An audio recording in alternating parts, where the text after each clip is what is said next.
All right, once again, to start this, I'm going to look at the operation that's being used and remind myself of what that procedure entails. So I notice that we are dividing, which means that the first thing I'm going to have to do is rewrite this expression where I keep the first fraction exactly how it is, I change the division sign to a multiplication sign, and I flip the second fraction. So I'm going to do that.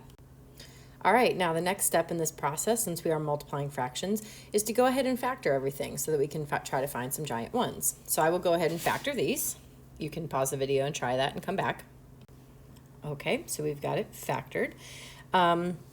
Next up, I try to find some giant ones. So let's go ahead and start marking these. I see I have an x minus 5 and an x minus 5. That's going to be a giant one.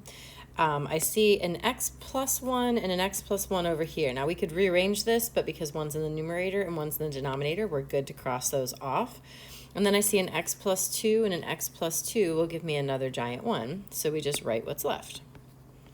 2x minus 7 over x minus 9.